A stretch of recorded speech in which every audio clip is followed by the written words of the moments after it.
Assalamualaikum warahmatullahi wabarakatuh.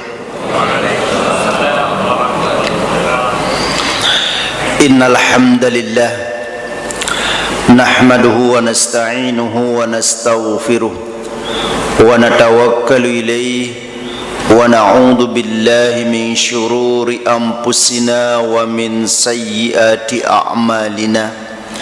May yahdihillahu fahuwal muhtadi wa may yudlil falan tajida lahu waliyyan mursyida. Asyhadu an la ilaha illallah wa asyhadu anna Muhammadan abduhu wa rasuluh la nabiyya ba'dah ballaghar risalah wa addal amanah wa nasahal ummah wa azalal gummah. Allahumma salli wa sallim ala nabiyyina Muhammad ibn Abdillah wa ala alihi wa sahbihi wa mawala. Rabbi syrah li sadri wa yassir li amri wahlul 'uqdatam min lisani yafqahu qawli, amma ba'du. Hadratil mukarramin wal mukarramat, segenap para alim ulama ila amilin yang dimuliakan Allah subhanahu wa ta'ala, para hujjaj, para asatiz dan seluruh ikhwatul mu'minin wal mu'minat yang mudah-mudahan kehadiran kita pada pagi hari ini di masjid yang tercinta ini, tentunya kita berharap mudah-mudahan semua di bawah redha dan maghfirah dari Allah subhanahu wa ta'ala. Alhamdulillah, tentunya pertama kali kita panjatkan kehadirat ilahi rabbil alam atas segala nikmat dan karunia-Nya dan atas izin Allah subhanahu wa ta'ala sehingga kita bisa bersilaturahim, bisa bermuajahah di tempat yang mulia ini. Mudah-mudahan bersilaturahim dan bermuajahahnya kita di tempat yang mulia ini sekaligus dalam rangka talabul ilmi. Mudah-mudahan segala amal ibadah yang baru usai kita kerjakan, yang sedang maupun yang akan kita kerjakan, semua diijabah oleh Allah subhanahu wa ta'ala. Salawat serta salam kepada Kanjeng Rasulullah beserta keluarga, para sahabat dan pengikut-pengikut beliau yang selalu setia ila yaumil qiyamah. Hadirin ikhwatul mu'minin wal mu'minat yang dimuliakan Allah subhanahu wa ta'ala, bahwa tema yang akan kita kaji pada pagi hari ini kifaratuz dzunub, perbuatan-perbuatan yang bisa menghapus dosa-dosa kita. Kami mengambil referensi dari kitab Durusun Yaumiyah. Hadirin yang dimuliakan Allah subhanahu wa ta'ala, mungkin muncul suatu pertanyaan, kenapa tema ini kita angkat pada pagi hari ini dengan judul perbuatan-perbuatan yang bisa menghapus dosa-dosa kita?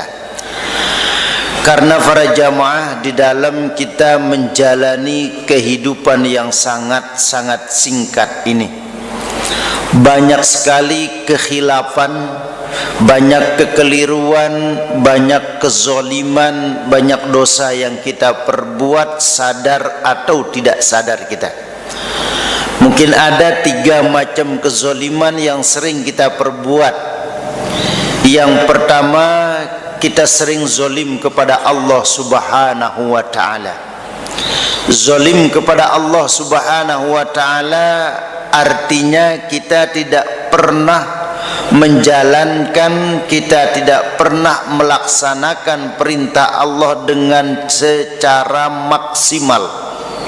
Kita enggak pernah ibadah kepada Allah dengan sungguh-sungguh, sehingga Imam An-Nawawi yang mengarang kitab Riyadhus Shalihin, beliau secara khusus membahas tentang babul mujahadah, bab bersungguh-sungguh dalam beribadah. Sebab ketika kita main-main ibadah kepada Allah, maka ini disebut zolim kepada Allah. Lalu yang kedua, para jamaah, mungkin sering kita zolim kepada orang lain. Orang lain itu bisa teman kita, bisa sahabat kita, tetangga kita dan lain sebagainya. Apa maksudnya zolim kepada orang lain? Zolim kepada orang lain artinya selalu membongkar dan membeberkan aib orang lain. Membongkar dan membeberkan aib orang lain termasuk zolim kepada orang lain.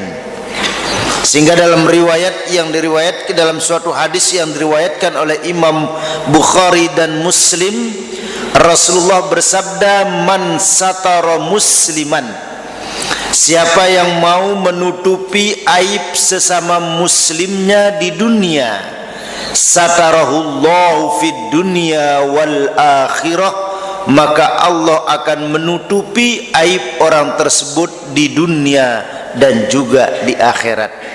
Nah, membongkar dan membeberkan aib orang lain termasuk zolim kepada orang lain.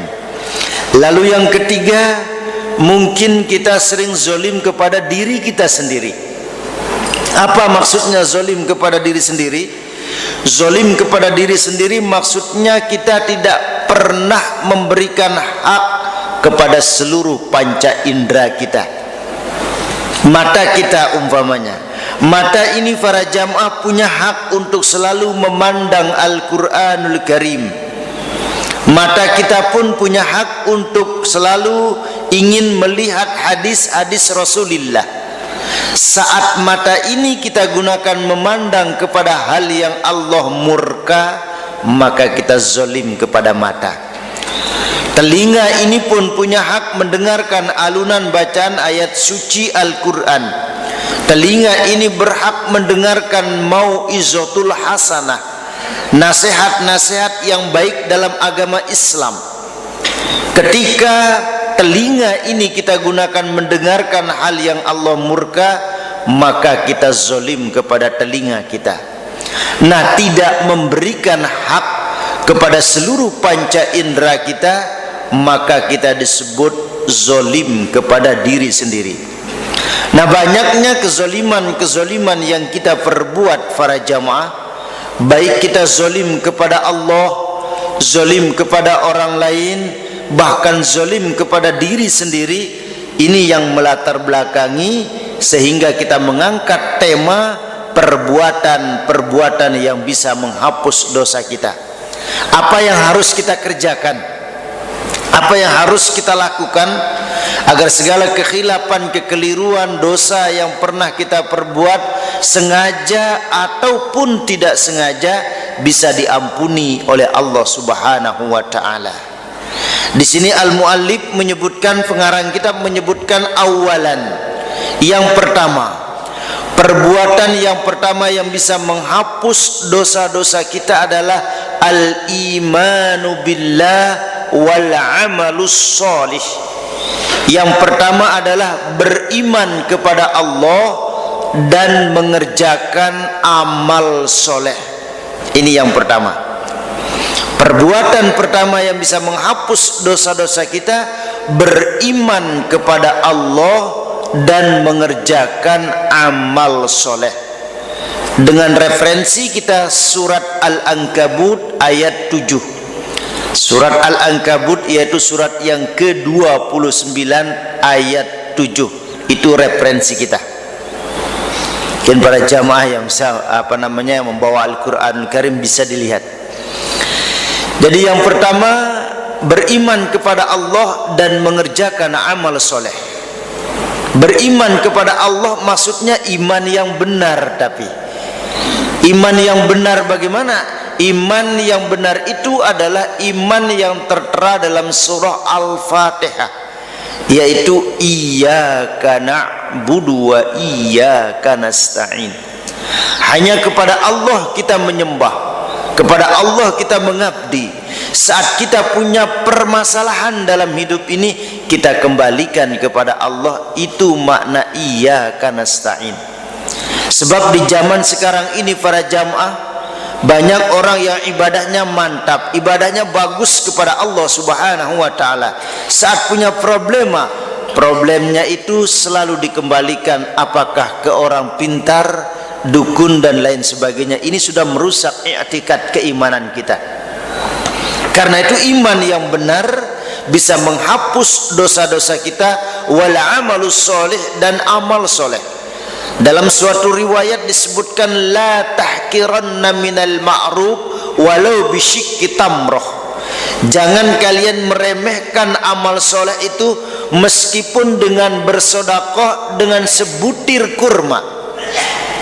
Bahkan disebut dalam ayat lain, jangan kamu remehkan amal soleh itu meskipun dengan menyingkirkan duri di pinggir jalan, di mana duri itu bisa mengganggu perjalanan orang lain. Artinya apa? Sekecil apapun amal soleh itu jangan pernah kita remehkan, karena amal soleh itu bisa menghapus dosa-dosa kita. Coba para jamaah kita lihat referensi kita dalam surat Al-Ankabut ini, walladzina amanu, dan orang-orang yang amanu, beriman kepada Allah Subhanahu wa taala, wa amilus solihat, lalu dia mengerjakan amal soleh, lanukaffiranna anhum sayyiatihim, maka Allah akan hapus segala sayyi'ah, kesalahan atau dosa-dosanya. Jelas ini referensi ya, bahwa orang yang beriman kepada Allah dan mengerjakan amal soleh, maka Allah akan hapus dosa-dosa mereka. Bukan hanya itu, walanajziyannahum ahsanalladzi kanu ya'malun, dan Allah akan berikan balasan dengan balasan yang berlipat ganda. Artinya berlipat ganda bagaimana?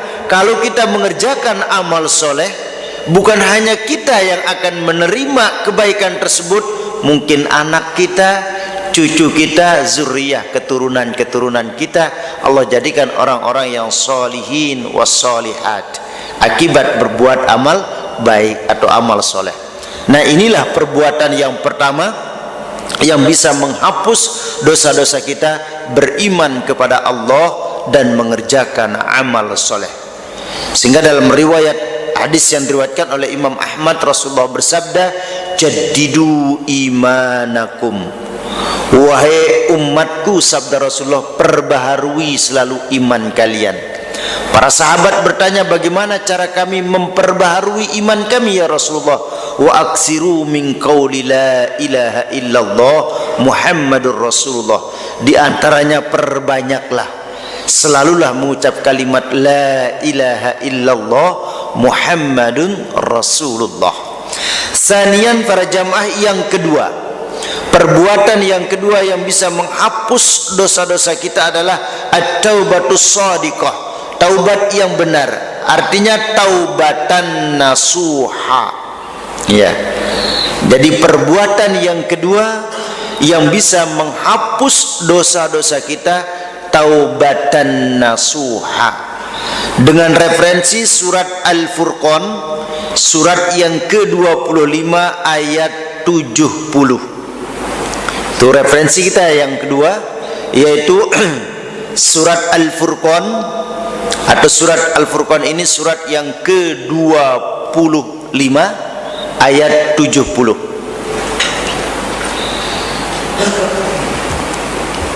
Taubatan nasuha.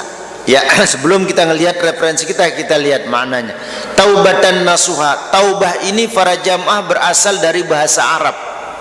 Kata dasarnya taba yatubu, isim masdarnya taubah, artinya kembali.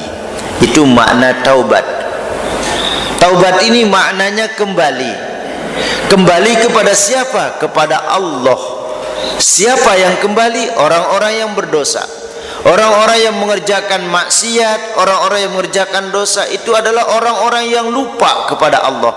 Karena Anda lupa kepada Allah, segera ingat, segera kembali, artinya segera bertaubat kepada Allah Subhanahu wa ta'ala. Nah, kita sebagai manusia, para jamaah, ada hablum minallah, ada hablum minan nas. Ada hubungan kita dengan Allah, ada hubungan dengan sesama manusia, ada hubungan vertikal dan hubungan horizontal. Nah, ada dosa kita kepada Allah Subhanahu wa ta'ala, dan juga ada dosa kita kepada sesama manusia. Kalau dosa kita berhubungan dengan Allah Subhanahu wa ta'ala, ada 3 syarat taubat yang harus kita penuhi, sehingga taubat itu disebut taubatan nasuha. Jadi kalau dosa berhubungan dengan Allah, syarat taubatnya 3, baru dia disebut taubatan nasuha, taubat yang sebenar-benarnya. Apa syarat pertama? Yaitu berhenti total dari maksiat itu. Sumpama si A dosanya kepada Allah pernah berzina, si A kepingin bertaubat, syarat pertama yang harus dimiliki berhenti total dari maksiat itu. Lalu yang kedua syaratnya menyesal. Nah, menyesal ini para jamaah diberikan atau diserahkan kepada masing-masing individu. Sebab masing-masing kita punya cara sendiri untuk mengekspresikan penyesalan kita. Ada orang menyesali kesalahannya mungkin dengan menangis, ya. Ada orang menyesali kesalahannya mungkin dengan bersedekah. Ada orang menyesali kesalahannya mungkin di malam hari tidak bisa tidur dengan nyenyak, selalu gelisah karena dia merasa salah. Terserah kita mau mengekspresikan penyesalan kita dengan cara bagaimanapun, yang penting syaratnya adalah menyesal. Ya, kita mau seperti apa cara kita menyesali kesalahan kita, ya. Masing-masing kita punya cara tersendiri. Yang penting menyesal, syarat kedua. Lalu yang ketiga syarat taubat itu adalah berjanji tidak mengulangi lagi. Kalau dia sudah bertobat, berhenti total, lalu menyesal, berjanji tidak mengulangi lagi, artinya tidak ada terlintas dalam pikiran dan hatinya untuk ingin mengulangi. Kalau dia sudah bertobat misalnya, terlintas 2-3 tahun atau 2-3 bulan lagi kepingin kembali, nah ini taubatnya nggak benar, ya. Jadi tidak ada terlintas lagi. Inilah 3 syarat ini kalau dosa itu berhubungan dengan Allah Subhanahu wa ta'ala. Akan tapi kalau dosa kita berhubungan dengan sesama manusia, maka 1 tambah syaratnya lagi, minta redo pada yang bersangkutan. Nah ini makanya agak berat hubungan hablum minan nas ini, ya para jamaah. Umpama contohnya, si A pernah mencuri duit si B. Ini dosa kepada sama manusia. Terus si A kepingin bertaubat, maka syaratnya pertama berhenti total, kedua menyesal, ketiga berjanji tidak mengulangi, dan keempat kembalikan duit si B. Ini syaratnya kalau Allah belum membuka pintu-pintu taubahnya kepada hambanya kalau masih ada sangkutannya dengan sesama manusia. Contoh yang kedua misalnya, si A pernah merenggut kehormatan si B dalam arti menzolimi, memfitnah, membeberkan aib-aibnya. Terus si A kepingin bertaubat, ya minta maaf kepada si B. Pak Ustadz, sekarang bagaimana permasalahannya kalau saya sudah minta maaf dia nggak mau maafin, ya. Nah, masalah dia mau maafin ataupun tidak, yang jelas kewajiban kita adalah minta maaf. Dia mau maafin atau enggak urusan dia dengan Allah Subhanahu wa ta'ala. Yang penting hablum minan nasnya sudah beres, kita hanya dituntut minta maaf. Nah kalau 4 syarat ini kita miliki, maka inilah yang disebut dengan taubatan nasuha. Bagaimana janji Allah bagi orang yang bertaubatan nasuha ini? Kita melihat dalam surat Al-Furqan surat yang ke-25 ayat 70 ini, Allah Subhanahu wa ta'ala berfirman illa man taba, yang sebenarnya dari ayat ke depan 68-69 menceritakan tentang dosa-dosa yang dikerjakan oleh manusia. Lalu intinya pada 70 ini illa man taba, kecuali orang-orang yang telah bertaubat dari segala kekhilafan, kekeliruan, dosa yang dia perbuat, wa amana wa amila amalan sholiha, lalu dia beriman dan mengerjakan amal soleh, faulaika yubaddilullahu sayyiatihim hasanat, maka Allah akan mengganti keburukannya dengan kebaikan. Artinya Allah menghapus dosa-dosanya. Wa kana Allahu ghafurur rahima, dan Allah itu Maha Ghafur, Ya, Maha Pengampun lagi Maha Penyayang. Sayang sekali Allah kepada hamba-hambanya. Ya. Sehingga bukti wujud Allah sayang kepada kita para jamaah, sampai detik ini, sampai hari ini Allah masih tutupi aib-aib kita. Andai Allah buka aib kita, ya, maka tidak ada manusia yang berani keluar dari rumahnya, tidak ada orang yang berani berinteraksi, tidak ada orang yang berani berkomunikasi karena malu dengan banyaknya aib yang kita perbuat. Akan tapi sampai saat ini Allah tetap tutupi aib-aib kita. Itu salah satu bukti wujud Allah itu sayang kepada hamba-hambanya. Ya. Nah, karena itu Allah sangat cinta, sangat rahim kepada hamba-hambanya, maka Allah Subhanahu wa taala mustahil akan menterlantarkan manusia di muka bumi ini. Ya, Allah sangat sayang kepada hamba-hambanya. Nah, inilah orang-orang yang bertaubat ini, ya, maka Allah akan ampuni dosa-dosanya. Dalam hadis yang sahih, kebetulan di sini ada catatan kakinya di sini, ya, yaitu hadis yang ke-458, Rasulullah sallallahu alaihi wasallam bersabda, "At-taib," orang-orang yang bertaubat, minaz zanbi, dari dosa-dosanya, kaman la zanbalahu, seperti orang yang tidak pernah berdosa. Nah, karena itu bertaubat, ya, taubatan nasuha. Dalam Al-Quran, ya ayyuhalladzina amanu tubu ilallahi taubatan nasuha. Ya. Ini yang kedua para jamaah, perbuatan yang bisa menghapus dosa-dosa kita adalah taubatan nasuha. Lalu salisan yang ketiga adalah al-udu'u, berudu. Perbuatan yang ketiga yang bisa menghapus dosa-dosa kita adalah al-udu'u, berudu. Ya, ya, berudu.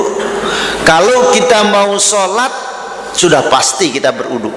Ya, tapi disinilah Islam memandang, ya, mengajarkan kepada umatnya, kepada pemeluknya, agar dalam kondisi bagaimanapun kita berusaha semaksimal mungkin agar selalu dalam kondisi thaharah, suci. Coba, ya, misalnya sebelum kita tidur kita berudu dulu. Tujuannya apa sih? Kita berudu dulu sebelum kita tidur dengan tujuan andai kita tidurnya lanjut dalam arti wafat, maka kita menghadap Allah dalam kondisi thaharah, suci. Coba kita bayangkan kita berhadas, ya, dalam kondisi kotor, tidur, terus tidak bangun menghadap Allah, kita dalam kondisi berhadas, ya. Karena itu kita dalam kondisi berudu. Bahkan kalau kita buka lembaran-lembaran sejarah dari kehidupan dari para ulama salafus sholihin, mereka selalu dalam kondisi suci, mereka selalu dalam keadaan berudu. Ketika batal air udunya, dia selalu berudu terus. Bahkan ulama salafus sholihin pun dia belum berani menyentuh pena ketika mau mengarang kitab itu kalau dalam keadaan kotor. Dia bersuci, berudu, baru dia, ya, mengarang kitab-kitab itu. Ya. Nah, berudu sebab tetesan air udu kita ini akan jatuh berbarengan dengan rontoknya dosa-dosa kita. Dan nanti kita dikenal oleh Rasulullah para jamaah, ya, min asaril udu, dari bekas air udu kita dikenal sebagai umatnya Rasulullah sallallahu alaihi wasallam. Kita tidak bisa mengaku saya umatmu ya Rasulullah, saya umatmu ya Rasulullah. Rasulullah sudah tahu min asaril udu, dari bekas cahaya air udu kita. Ya, karena itu di antara cahaya yang Allah berikan adalah karena pancaran cahaya air udu kita. Apa ada referensi kita di sini? Ada hadis di sini, kita ambil hadis yang diriwayatkan oleh Imam Muslim, yaitu hadis yang ke-120. Rasulullah sallallahu alaihi wasallam bersabda, "Man tawaddoa," siapa yang berudu hakada, seperti berudunya Rasulullah, ghufira lahu ma taqaddama min dzanbih, maka Allah akan ampuni dosa-dosanya. Siapa yang berudu seperti berudunya Rasulullah, maka Allah akan ampuni dosa-dosanya. Bagaimana berudunya Rasulullah? para jamaah bisa membuka referensi kitab Bulughul Maram babul udu, bab tentang berudu. Salah seorang sahabat Rasulullah yang bernama Utsman bin Affan pernah melihat Rasulullah itu kalau berudu dibasuh tangannya, lalu Rasulullah itu berkumur. Yang ketiga, Rasulullah masukkan air ke dalam hidungnya. Hal semacam ini dilihat oleh Utsman bin Affan. Lalu Utsman bin Affan bertanya, "Ya Rasulullah, kenapa engkau masukkan air ke dalam hidungmu ya Rasulullah?" Maka Rasulullah menjawab, "Wahai Utsman bin Affan, kalau engkau tidur di malam hari, maka setan itu ikut nginap bersamamu." Di mana setan itu nginap bersama kita? Ternyata setan itu nginap di hidung kita. Karena itu ketika kita bangun, ambil air wudu, basuh, siram ya hidung kita, karena di sini setan itu nginap menurut Rasulullah. Dari sinilah para jamaah, Imam Syafi'i mengambil sebuah fatwa bahwa kalau menurut Imam Syafi'i semua anggota basuhan berudu, tangan, muka, semuanya, kalau menurut Imam Syafi'i ditiga kalikan. Imam Syafi'i basuh muka 3 kali ya, tangan 3 kali, semua basuhan anggota berudu 3 kali menurut Imam Syafi'i. Kalau menurut Imam Maliki dan mazhab yang lain cuma sekali ya. Pernah ditanya Imam Syafi'i, "Wahai Imam Syafi'i, kenapa seluruh anggota basuhan wudu engkau basuh 3 kali?" Apa jawaban Imam Syafi'i? "Inilah ihtiyat saya, kehati-hatian saya dalam beribadah kepada Allah. Mungkin basuhan pertama belum sempurna," kata Imam Syafi'i. "Oh, disempurnakan oleh basuhan yang kedua. Mungkin basuhan kedua belum sempurna, disempurnakan oleh basuhan yang ketiga. Yang jelas penyebabnya saya menigakalikan semua basuhan anggota berudu karena wujud kehati-hatian saya dalam beribadah." Nah, ketika Imam Maliki ditanya, "Wahai Imam Maliki, kenapa dalam berudu engkau basuh seluruh anggota basuhan wudu itu cuma sekali, tidak 2 atau 3 kali seperti Imam Syafi'i?" Apa jawaban Imam Maliki? "Kalau saya basuh 2 kali atau 3 kali seperti Imam Syafi'i, itu namanya pemborosan air." Jadi semua para mazhab ini punya alasan yang kuat ya. Lalu bagaimana dengan kita ya? Kalau kita memang yakin sudah sempurna sekali basuhan, silakan. Tapi masih ragu, silakan basuh 2 kali, 3 kali menurut Imam Syafi'i. Di mana kita meyakini kesempurnaannya, itulah yang kita ikuti ya. Nah, inilah berudu bisa kifaratuz dzunub, menghapus dosa-dosa kita. Lalu rabi'an yang keempat, perbuatan yang keempat yang bisa menghapus dosa-dosa kita para jamaah, as-salatu wal masyu ilaiha, salat dan berjalan ke tempat salat ya. Ini bisa ditulis yang keempat, salat dan berjalan ke tempat salat. Salat maksudnya ya salat yang 5 waktu seperti ini. Kita salat subuh ya, salat subuh berjalan ke tempat salat, ke masjid kita ini. Jadi setiap langkah kaki kita itu kifaratuz dzunub ya, menghapus dosa. Makanya subhanallah ya, para jamaah kita berangkat dari rumah, setiap langkah kaki kita itu ya, semuanya akan menjadi saksi nanti di yaumul qiyamah, kifaratuz dzunub. Wassalatu, salat, wal masyu ilaiha, dan berjalan menuju tempat salat, artinya ke masjid ya. Apa referensi kita di sini? Betulan kita ambil di sini ruya Muslim, hadis yang diriwayatkan juga oleh Imam Muslim, hadis yang sahih, hadis yang ke-127.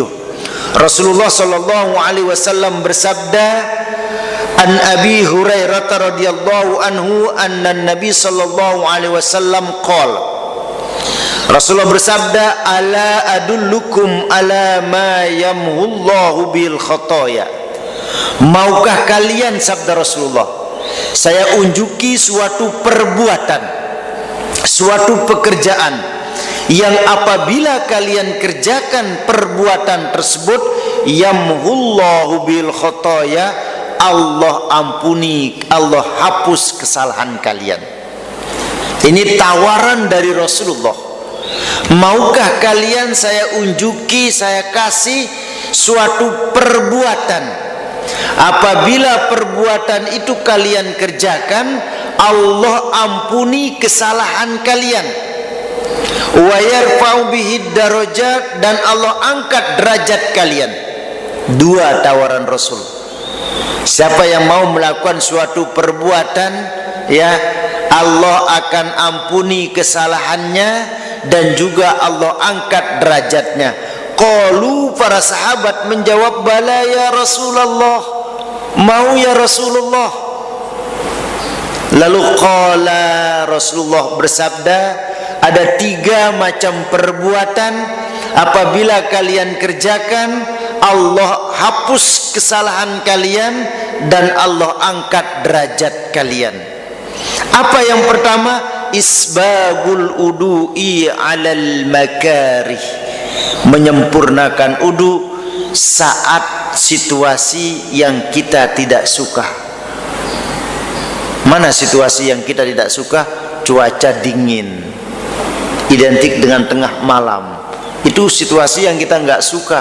Untuk menyentuh air itu kita nggak suka, ya.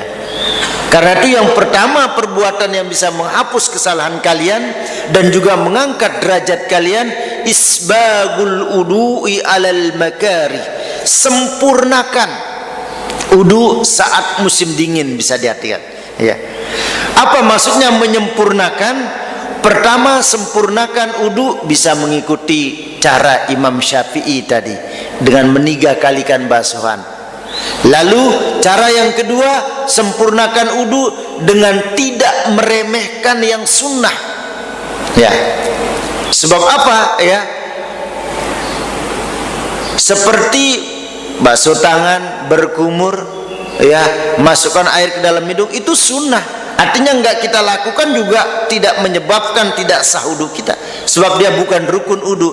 Tapi tidak menyepelekan, ya, hal-hal yang sunnah dalam berudu merupakan langkah untuk menuju sempurnanya udu kita. Inilah yang pertama, sempurnakan udu saat musim dingin. Lalu yang kedua, wa kasratul khati ilal masajid, perbanyak langkah kaki ke masjid, ya. Nah, perbanyak langkah kaki ke masjid, perbuatan yang kedua yang bisa menghapus kesalahan kalian dan mengangkat derajat kita.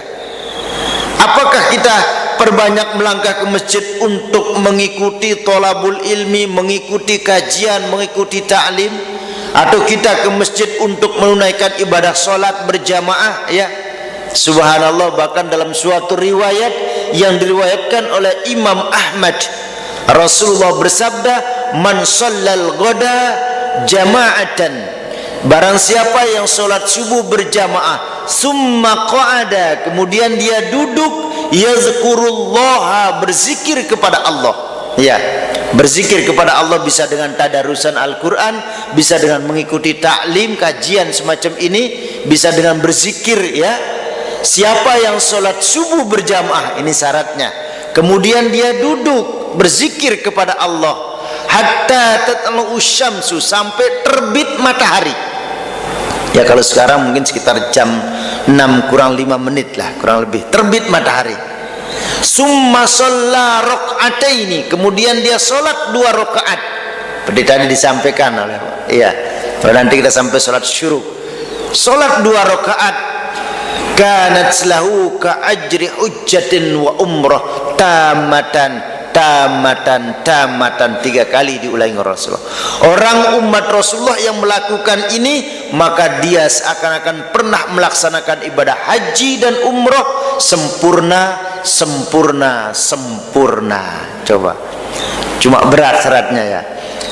Salat subuh berjamaah, lalu duduk, ya, berzikir kepada Allah, ya. Berzikir tadi bisa dengan tadarusan, mengikuti kajian taklim, ya, terus sampai terbit matahari, lalu sholat 2 rakaat seperti orang yang mengerjakan ibadah haji dan umroh sempurna, sempurna, dan sempurna. Nah, ini sebentar lagi bisa kita lakukan, ya. Kalau kita nggak bisa setiap hari karena ada aktivitas, ya minimal hari libur semacam ini. Nah, karena itu perbanyak langkah kaki ke masjid, Kenapa kita berbanyak langkah kaki ke masjid? Karena di masjid semacam kita Baitur-Rahim ini para jamaah, di masjid itu ada energi positif. Kalau manusia kita duduk ya di tempat yang di sekeliling kita ada energi positif, akan membawa ketenangan. Ya.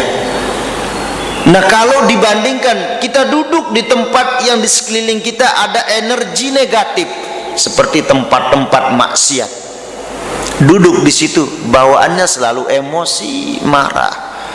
Nah, karena itu diumpamakan orang muslim, orang muslimah ya, orang Islam di masjid seperti ikan yang ada di dalam air.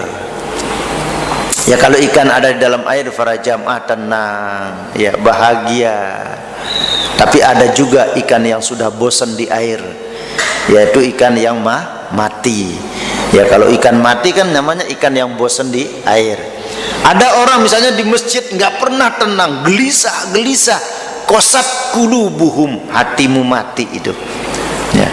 Kayaknya kalau ada orang yang selalu di masjid, padahal di masjid itu ada energi positif, dia gelisah, sangat tenang bawaannya, qasat qulubuhum, hati kita sakit. Bagaimana cara mengobatinya?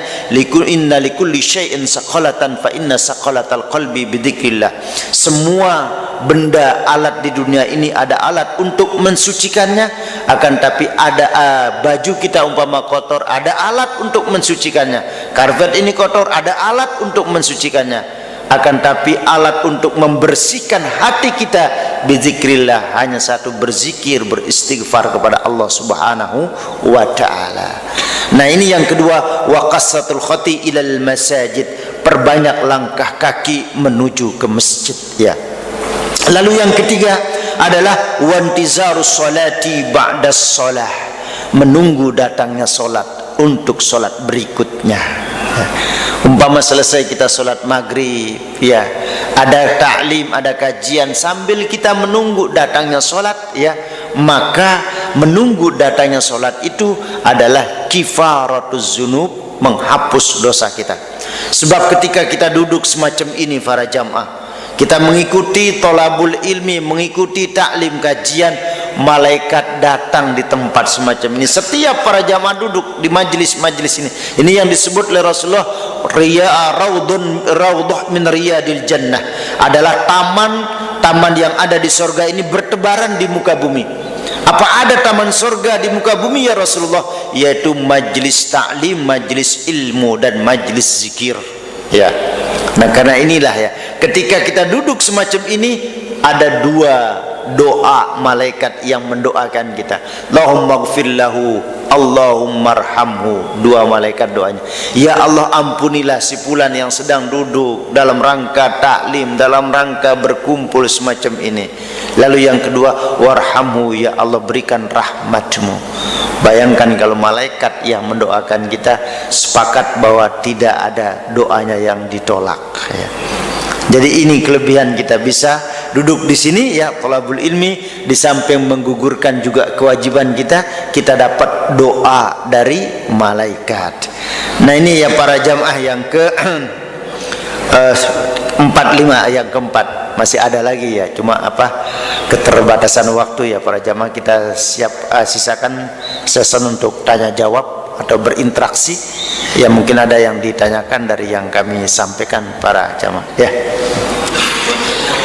Waalaikumsalam warahmatullahi wabarakatuh ya.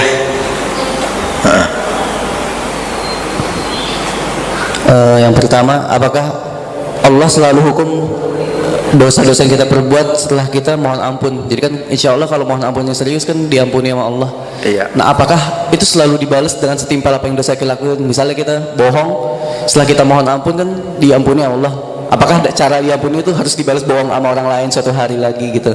Iya. Kemudian yang kedua, orang kan bertobat banyak yang kecanduan terhadap sesuatu, misalnya berbohong, misalnya minum minuman keras gitu. Nah, itu kan biasanya bertobat nangis, kemudian ngelakuin lagi, tobat lagi, ngelakuin lagi. Nah, itu bagaimana solusinya orang dan statusnya orang seperti itu bagaimana? Kemudian yang ketiga, ini kan banyak amalan khusus yang menghapus dosa Ustaz, kayak itu habis sholat subhanallah 33 kali, alhamdulillah 33 kali, itu kan hadisnya katanya dihapus dosa-dosanya. Kemudian subhanallahi wa bihamdi juga dihapus dosa-dosanya. Kemudian habis makan juga alhamdulillahirabbil alamin dihapus dosa-dosanya. Nah, itu dihapus dosa besar juga atau dosa kecil doang gitu, Ustaz? Ya, baik. Terima kasih. Assalamualaikum. Kesimpulan dari 3 pertanyaannya, ya intinya dosa-dosa itu bisa dihapus apa enggak gitu ya. Yang pertama, orang yang sudah mengerjakan perbuatan ya seperti tadi dicontohkan berbohong, dusta dan lain sebagainya, setelah dia minta maaf akan apakah ada akibatnya gitu kan ya para jamaah ya. Jadi masalah akibat ini terhadap apa yang kita perbuat, Allah tidak pernah mau menzalimi hamba-hambanya ya. Tidak ada akibat-akibat semacam itu ya. Ketika kita sudah melaksanakan bertaubah kepada Allah ya, tentunya langsung merembet ke pertanyaan kedua dan ketiga itu ya, bahwa intinya apabila taubatnya benar-benar memenuhi ya 4 syarat tadi, itu taubatan nasuha. Kalau dia tidak memenuhi 4 syarat ini, dia taubat ngerjain lagi ya. Nah, itu namanya mempermainkan. Tentunya ini tidak memenuhi syarat yang ketiga kan, terlintas mengulangi lagi ya, kecuali tidak ada niatan ya. Yang nggak ada niat, sebab apa? Manusia itu tempatnya ma'al khoto'i wan nisyan, tempat lupa, tempat salah dan lupa. 50% kita salah, 50% kita lupa. Berbeda dengan orang yang lupa ya. Jadi kalau dia sudah bertobat terus ngerjain lagi, nah itu udah mempermainkan, nggak diterima ya. Asalkan dia memenuhi syarat itu, berhenti total, menyesal, berjanji tidak mengulangi. Kalau ada keinginan mengulangi, udah tidak termasuk ya. Nah, ketika seseorang itu sudah bertaubatan nasuha semacam ini ya, diterima ataupun tidak, asalkan sudah memenuhi syarat, itulah yang diterima oleh Allah Subhanahu wa ta'ala. Asal jangan punya niat. Sebab di dalam kitab Riyadhus Shalihin itu hadis yang diriwayatkan oleh Imam Al-Bukhari dan Muslim ya, barang siapa di antara umat Rasulullah itu berniat mengerjakan suatu kebaikan, akan ditulis satu kebaikan. Kalau lalu dikerjakan, sempurna tulisan itu menjadi kebaikan. Akan tapi siapa yang berniat mengerjakan suatu keburukan, tidak ditulis suatu keburukan. Apabila dia melaksanakannya sesuai dengan niatnya, baru tercatat suatu keburukan ya. Lantas hadis ini jangan dijadikan dalil ya, bahwa niat terus ya, termalam saya misalnya tidur bangun tengah malam qiyamul lail, niat aja tapi udah dapat, memang benar dapat pahala 1 ya. Cuman kebanyakan niat, realisasinya nggak ada jadinya ya. Jadi mempermainkan juga itu. Niat yang dibarengi dengan untuk diwujudkan dengan yang sebenar-benarnya yang mau gitu ya. Kayak tadi kalau dia sudah taubatan nasuha, dia tidak akan melaksanakan hal semacam itu. Jadi ketika kita bertaubat, jangan dibayang-bayangi sama dengan orang menunaikan ibadah haji. Iya, nanti kalau kamu melaksanakan ibadah haji, kamu mohon maaf para jamaah, suka mukul orang, nempeleng orang di sini, bakal nanti di sana kamu ketika tawaf apa ditempeleng. Jangan. Di sana kita kepingin ibadah kepada Allah. Iya, membersihkan diri, jangan dibayang-bayangi dengan itu, jadi takut orang. Ya, wah di sini ya suka mukul orang.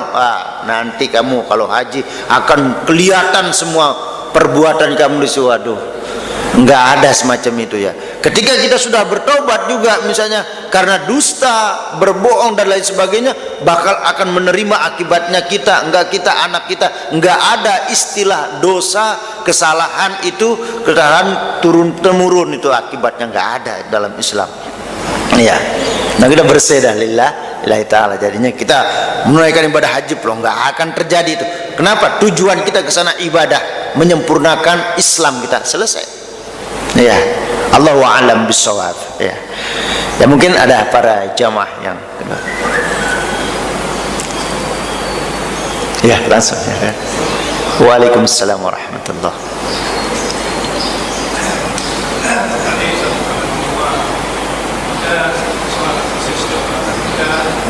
Maunya setiap langkah kita dinilai lah setiap langkah kita. Nah, sementara ini kita kan banyaklah dari rekan-rekan kita yang rumahnya sebenarnya dekat tapi menggunakan kendaraan. Coba kurang menggunakan kendaraan, entah motor, entah mobil. Oh ya, yang pergi ke masjid. Nah, pergi ke masjid. Apakah itu sama nilainya seperti kita langkah dengan jalan kaki? Iya. Tetap yang disebut dalam surah Yasin itu cuma lupa ayat berapa. Asarihim itu ya. Asar bekas itu yang akan menjadi saksi. Ya semakin semakin jauh perjalanan kita dari rumah kita ya, Allah akan memberikan balasan yang semakin banyak. Semakin banyak langkah kaki kita ya, semakin banyak capeknya kita semakin besar, walaupun pada intinya ikhlas atau tidak ya. Orang yang menggunakan mau ke masjid, ada yang pakai motor, ada yang pakai mobil ya, kan bekas kendaraannya itu asarihim akan menjadi bekasnya itu akan menjadi saksi nanti di yaumul qiyamah. Intinya dalam hadis ini banyak melangkah ke masjid. Bisa jadi di zaman Rasulullah menggunakan unta ke masjid. Nah, sekarang menggunakan kendaraan ke masjid, silakan. Fasilitas-fasilitas yang Allah berikan pun ya gunakan ya. Allahu a'lam bishawab ya. Bekasnya yang akan menjadi saksi di yaumul qiyamah ya. Makanya kita kalau selesai sholat kan sunnah kan, ketika kita sholat di sini terus mau sholat lagi agak bergeser karena ada bekas itu akan supaya menjadi saksi diantaranya itu ya. Baik, ada ya Pak Haji.